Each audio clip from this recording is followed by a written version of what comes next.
नमस्कार भावी शिक्षक हो. आज आपण महाटेट म्हणजेच शिक्षक अभियोग्यता आणि बुद्धिमत्ता चाचणी प्रश्नपत्रिका संचामधील मराठीच्या प्रश्नांचा आढावा घेणार आहोत. या व्हिडिओमध्ये आपण जास्तीत जास्त प्रश्न एकत्रित सराव करण्याचा प्रयत्न करूयात, जेणेकरून तुम्हाला थर्ड टेटसाठी त्याचा उपयोग होईल. चला तर चालू करूयात. पहा, 2017च्या टेटमध्ये प्रश्न मिक्स होते.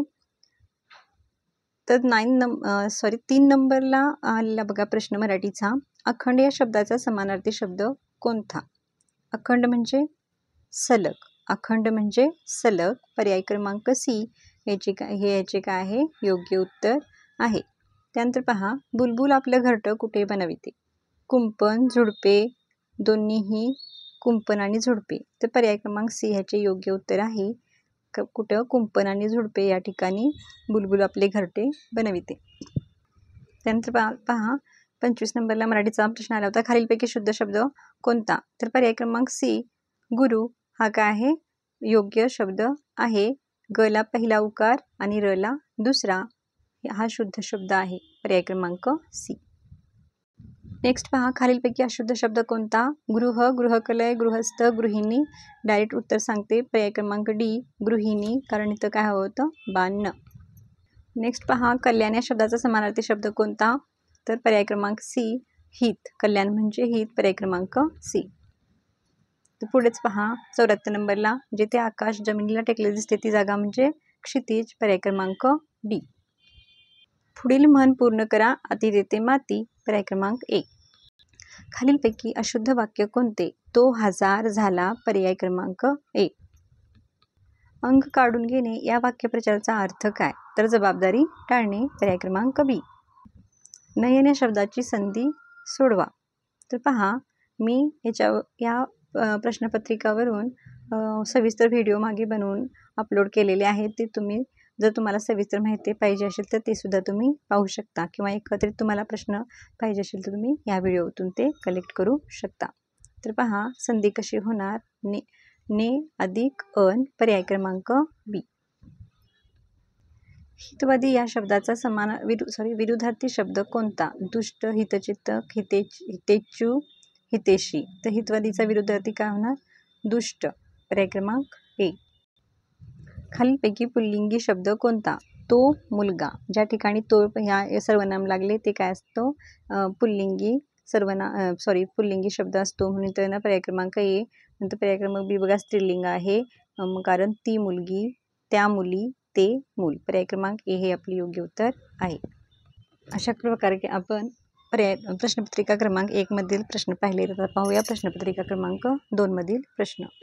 पहिल्याच नंबरला मराठीचा प्रश्न होता. पहा, नदी पलीकडे हिरवे रान आहे या वाक्यातील विशेषण कोणते? हिरवे रान. हिरवे हे काय झालं? विशेषण. रान हे काय झालं? नाम. त्यामुळे पर्याय क्रमांक डी हे याचे योग्य उत्तर आहे. पारा चढणे या वाक्यप्रचाराचा अर्थ काय? तर खूप रागावणे. पर्याय क्रमांक ए. त्यानंतर पहा, खालीलपैकी अशुद्ध शब्द कोणता? तल्लख, तऱ्हा, तल्लीन, तबल. तर पर्याय क्रमांक डी हे याचे योग्य उत्तर आहे. जगन्नाथ या शब्दाची संधी सोडवा. जगत अधिक नाथ. पर्याय क्रमांक ए याचे योग्य उत्तर आहे. त्यानंतर नेक्स्ट बघा, आधी जन्मलेला अग्रज आणि मागून जन्मलेला अनुज. त्याबद्दल आणखीन एक इथं प्रश्न आहे. पहा, हाफ गर्लफ्रेंड या पुस्तकाचे लेखक कोण आहेत? तर पहा, चेतन भगत. नेक्स्ट पहा, खालीलपैकी अशुद्ध वाक्य कोणते? तो पुरुष आहे, ती स्त्री आहे. तर त्या मुली आहेत पाहिजे, त्यामुळे हे अशुद्ध वाक्य आहे. अनिष्ट या शब्दाचा समानार्थी शब्द कोणता? तर अनिष्ट म्हणजे अशुभ. पर्याय क्रमांक ए. परत 118 नंबरला पहा, डावलणे या शब्दाचा विरुद्धार्थी शब्द कोणता? डावलणे म्हणजे काय? वगळणे. पर्याय क्रमांक बी.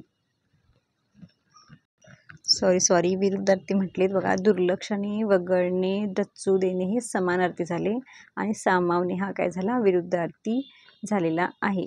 तर पहा, डावलण्याचा विरुद्धार्थी सामावणे होतो. समानार्थी होतात डच्चू देणे, वगळणे आणि दुर्लक्षणे. खालीलपैकी शुद्ध शब्द ओळखायचा आहे. पर्याय क्रमांक सी गिराईक हा योग्य आहे.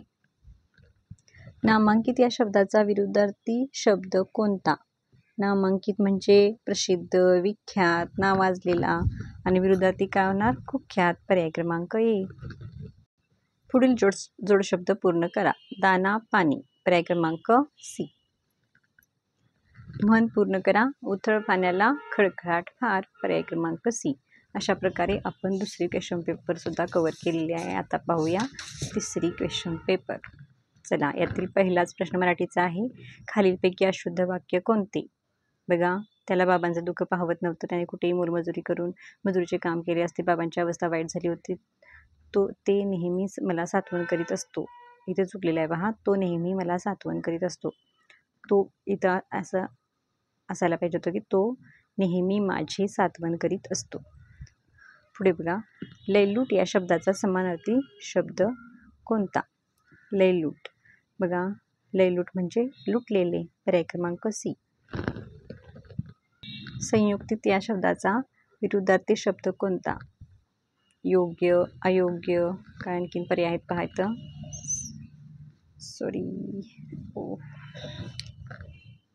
सुसंगत का युक्तिपूर्ण? तर पर्याय क्रमांक बी, अयोग्य ह्याचे योग्य उत्तर आहे. तो पिकलेला आंबा दे पाहू या वाक्यातील विशेषण ओळखा. आंबा हे नाम आहे. नामाबद्दल आंबा कसा आहे? पिकलेला. तर पिकलेला आहे काय झालं? विशेषण. पर्याय क्रमांक बी. त्याने नामाबद्दल विशेष माहिती सांगितलेली आहे. नेक्स्ट पहा, पुढील जोडशब्द पूर्ण करा. जमीन जुमला. पर्याय डी. पर्याय बी. पितराज्ञा या शब्दाची संधी सोडवा. पितृ अधिक आज्ञा. पर्याय क्रमांक डी. नेक्स्ट पहा, हातावर तुरी देणे या वाक्यप्रचाराचा अर्थ काय आहे? तर फसवून पळून जाणे. पर्याय ए. खालीलपैकी अशुद्ध शब्द कोणता? तीर्थोपाध्याय, तीर्थविधी, तुकतुकीत, तटपुंजा. तर तुकतुकीत. पर्याय क्रमांक सी हे अयोग्य आहे. पहा, शब्दसमूहाबद्दल एक शब्द पडलेला आहे. पायाच्या नखापासून डोक्याच्या शेंडीपर्यंत सर्व शरीरभर म्हणजे नखशिकांत. शुद्ध शब्द ओळखायचा आहे. 184ला पहा, औपचारिक. पर्याय क्रमांक सी.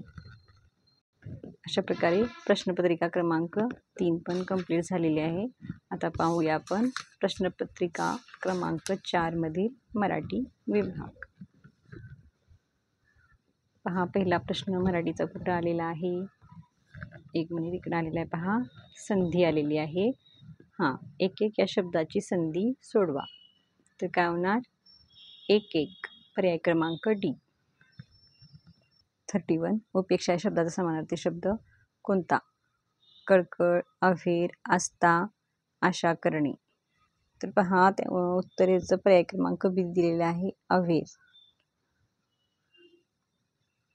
हा, तर काय उपेक्षा म्हणजे काय? तर इच्छा पूर्ण न होणे, उपेक्षित राहणे. तर याच्यासाठी विरुद्धार्थी होणार कळकळ, आस्था, आशा करणे. त्यामुळे पर्याय क्रमांक बी इथं मी उत्तर सजेस्ट केलेलं आहे. पुढील म्हण पूर्ण करा.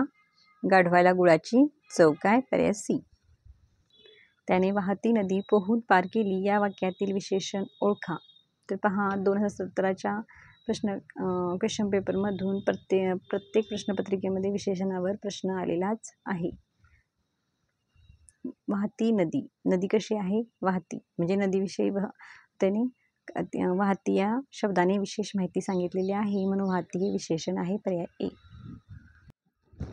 हात धुवून मागे लागणे याचा अर्थ होतो पिच्छा पुरवणे, पाठ पुरवणे दोन्ही. त्यामुळे पर्याय क्रमांक सी याचे योग्य उत्तर आहे.